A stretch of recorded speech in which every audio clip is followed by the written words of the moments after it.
José Nun. Gracias por venir. Un placer y un honor que esté acá con nosotros. Gracias. ¿Qué sociedad es esta, la nuestra, que nada, tiene una tragedia y la consume como se consume un programa de televisión a veces, y vemos otra cosa y esperamos la próxima y nos distraemos con lo que sigue? Ahora, ¿es así realmente? Porque a lo mejor, digo, uno tiene la impresión que es así. ¿Es así o usted lo ve de otra manera? No, yo creo que es básicamente así como dicen ustedes, y la explicación, un comienzo de explicación, creo que tiene que ver con algo que dijo un señor que era muy de derecha, era un aristócrata, pero un gran pensador político, que se llamó Edmund Burke. En 1770, hace un rato, Sí. Teorizó sobre los partidos que recién comenzaban y dijo: hay que distinguirlos de las facciones. Un partido político es un conjunto de ciudadanos bien intencionados que quieren llevar adelante sus ideas para el bien común. En cambio, una facción es un grupo de individuos que quieren ocupar cargos, ganar dinero y perpetuarse en el poder. La política argentina, desgraciadamente, nunca llegó a consolidar partidos fuertes, en el sentido que decía Burke. Sí. Han sido demasiados años de dictaduras, de autoritarismos, de proscripciones. Y ha crecido muy fuertemente el faccionalismo, lo que ha implicado, acá y en todo el mundo, por un lado la crisis de los partidos, la degeneración de los partidos, pero en nuestro caso con el agravante del ascenso de las facciones. Esto que estamos viendo descarnadamente, las internas del peronismo, las internas de los políticos en ejercicio del poder, se ven todos los días. Ahora, esto tiene un efecto. Incluso en las tragedias, ¿no? Incluso en las tragedias. Esto tiene un efecto, que es lo que yo llamaría la naturalización. Se vive como natural, porque no se puede hacer otra cosa, que el INDEC sea una fábrica de datos falsos. ¿No es cierto? El proceso en Argentina fue muy claro. En 2003 tuvimos una inflación del 3,7. Se duplicó en el 2004, se volvió a duplicar en el 2005, en que llegó al 12%. Se frenó en el 2006 porque se aplicaron algunos controles, y en el 2007 directamente al diablo con la inflación. Hacemos un nuevo INDEC, que es el que estamos padeciendo. Pero lo tomamos como un dato de la realidad. A eso me refiero cuando hablo de naturalizar. Tenemos gente con procesos abiertos, que nadie ignora que son corruptos, ocupando altos cargos de gobierno. Y lo naturalizamos.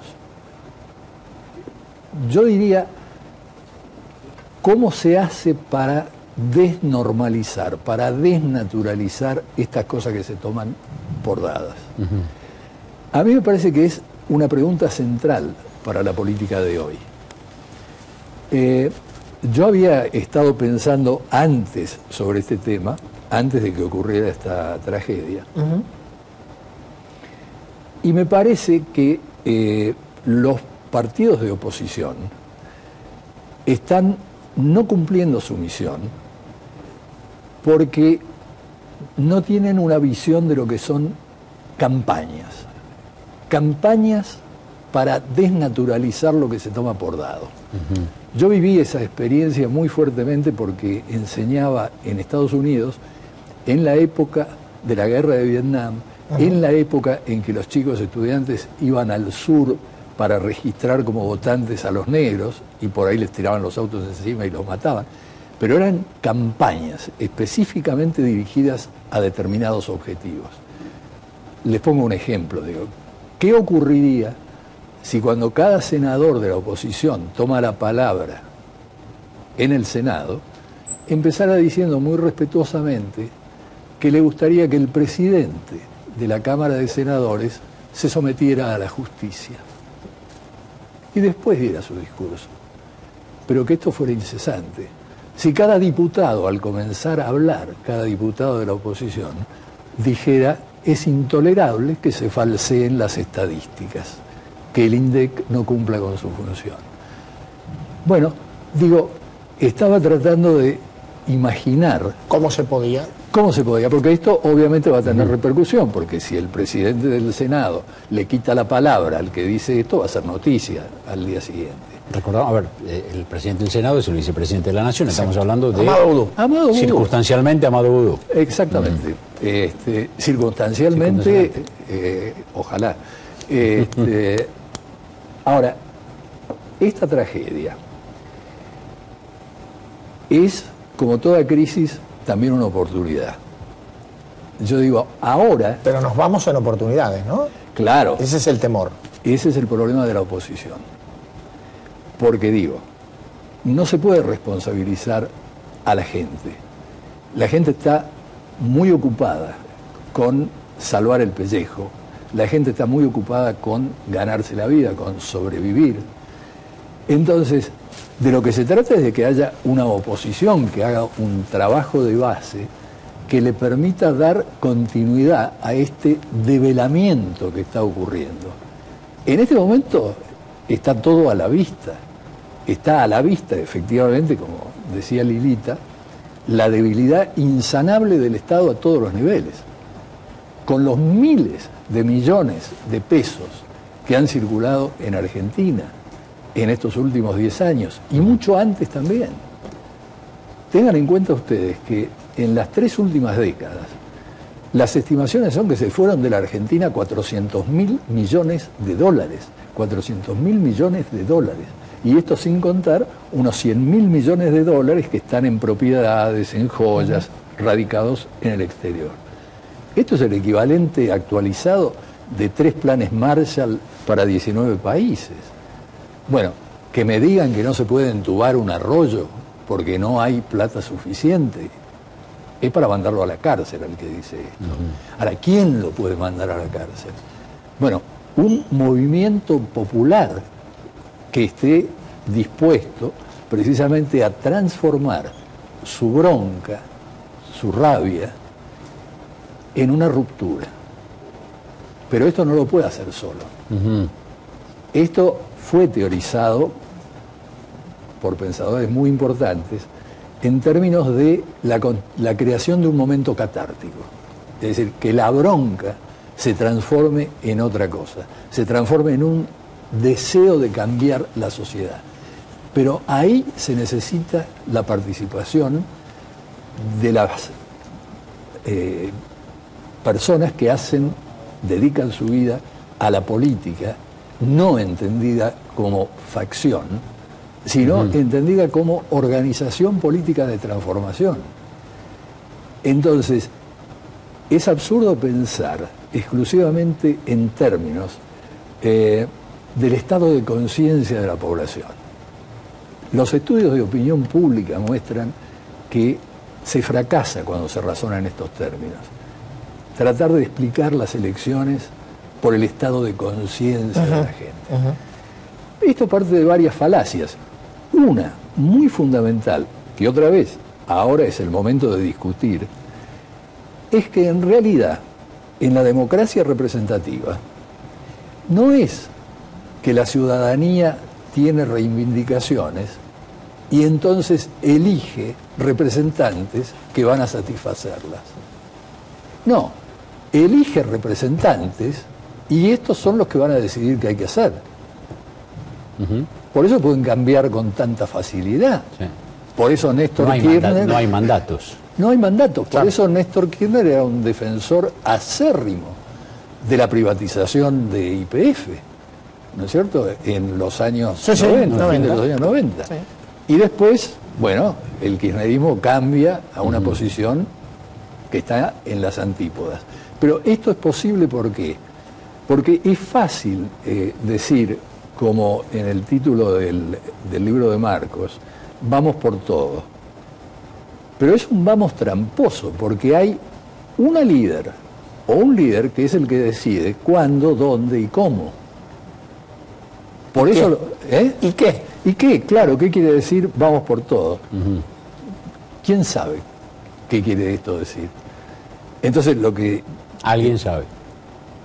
O no, o está esperando para enterarse de acuerdo a las conveniencias del momento. Y entonces está el periodismo, con honrosas excepciones, dedicado a estudiar los estados de ánimo de los políticos. Parece que cambió y está más amable. Parece que está muy enojado. Parece que está deprimida.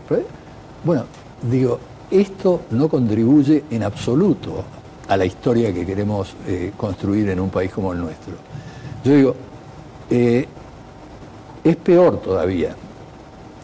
Hay una frase, generalmente las frases tienen problemas. Yo oía el cierre del programa de Nelson Castro, que citó una frase que todos hemos repetido, ¿no es cierto? Sócrates, solo sé que no sé nada. Es una cita trunca. Sócrates era un enemigo de la democracia ateniense. Y lo que Sócrates dijo fue, si yo, que soy el mayor filósofo que ha tenido Atenas, solo sé que no sé nada, ¿cómo pueden gobernar estos plebeyos que no tienen ni siquiera idea de que no saben nada? No era modestia lo de Sócrates. No. Bueno, la frase a que me quería referir es: el fin justifica los medios. Como decía un amigo, ¿qué otra cosa los puede justificar? Digo, lo que pasa es que la frase en realidad es: el fin justifica cualquier medio. Ahora, acá estamos viviendo esto: el fin justifica cualquier medio. Las insinuaciones repetidas acerca de la reelección violando la Constitución, llamando a consultas populares, que un gobernador, como el gobernador del Chaco, se haya atrevido a proponerlo en público, que se haga una consulta popular cuando está prohibido por la Constitución hacer un referéndum para esto. Y que nadie haya iniciado alguna demanda. Es la naturalización. Es la naturalización, exactamente. Entonces yo digo, hay medios que desvirtúan absolutamente los fines de los que se habla. Y eso es lo que nosotros estamos padeciendo con esta naturalización de lo malo, de lo incorrecto, inclusive de lo delictuoso. Bueno, hay corrupción, ¿y qué le vas a hacer? Entonces, acá es donde se impone, creo yo, algo que preocupó siempre a los teóricos de los regímenes democráticos. Lo que le preocupaba ya a Montesquieu, lo que le preocupaba a Rousseau, que es la virtud. La democracia exige virtud, la democracia exige una ética pública muy fuerte. Y yo la centraría, yo creo que este es un momento particular de la Argentina, que necesita tener principios. El principal es el de responsabilidad. Le hago dos menciones, si tengo tiempo. La primera mención, no me parece nada casual lo que está pasando en Europa. En Europa, la Biblia de la derecha es la revista El Economist. El Economist, en el mes de febrero, dedicó un número especial y sus editoriales a elogiar ¿a quién? A los países nórdicos. A Noruega, a Finlandia, a Dinamarca, a Suecia, tradicionalmente considerados socialdemocracias. Entonces, como The Economist sabe que el lenguaje es constitutivo, cuando los bancos fueron rescatados por los gobiernos, con la aprobación de The Economist, dijo: esto no es intervencionismo, esto es pragmatismo. Ahora, dice, los países nórdicos son países centristas, pero los tenemos que usar como modelo, porque funcionan bien, porque no tienen casi inflación, porque tienen un desempleo muy bajo, porque la tasa de pobreza es muy baja. No cuenta otras cosas, como la presión impositiva. El poderoso movimiento obrero que tienen, ¿no? Pero un tema un tema que yo creo que es importante recoger acá, por eso lo mencionaba para pasar de inmediato a la otra cosa que quiero decir. Está circulando una palabra que es flexicurity. Traducida sería flexiguridad. Suena medio mal en castellano. Sí. Pero es la idea de que puede haber seguridad social con flexibilidad laboral. Eso le entusiasma mucho, por supuesto, a The Economist. Pero ¿cuál es la base de que eso sea posible? Estos países, y por eso son ricos, por eso son prósperos y por eso son igualitarios, han apostado a altos salarios y alta productividad. Esto deja fuera de escena a las empresas que tienen baja productividad. Crea desempleados. Pero estos desempleados tienen una altísima protección social y además programas de reentrenamiento. Bueno, es un modelo al que hay que prestarle bastante atención. Usted decía que tenía un tema más, porque ahí sí que se nos está el tema más, angostando el tiempo. Claro, el tema más era ¿por qué el principio de responsabilidad? Yo creo que tiene que ser un valor central en la Argentina y no lo es. Hay dos formas de entender la responsabilidad. Una es la responsabilidad de. Alguien es responsable de robar, alguien es responsable de matar. Y la otra es la responsabilidad ante, que quiere decir rendir cuentas. En Argentina se han liquidado todos los organismos de control del Poder Ejecutivo menos uno, que es la Auditoría General, ¿no es cierto?, que se intentó liquidar y resistió Leandro Despuy. Pero todos los demás organismos de control no existen. Bueno, yo creo que tuvieron conciencia, tanto Alfonsín como Néstor Kirchner, de la importancia de los principios. En el caso de Alfonsín fue muy claro, ¿no es cierto?, los derechos humanos, el nunca más, no logró concretarlo. ¿No es cierto?, porque terminó, como sabemos, con el punto final y la obediencia debida. Néstor Kirchner partió de una fortísima reivindicación de los derechos humanos, partió también de la transversalidad y la puso en práctica. Por eso yo pude estar en el gobierno, o por eso Labaña pudo estar en el gobierno. Y nombró una Corte de Justicia absolutamente inobjetable e independiente. Bueno, ahora todo esto está no trastabillando, anda por el piso. El tema de los derechos humanos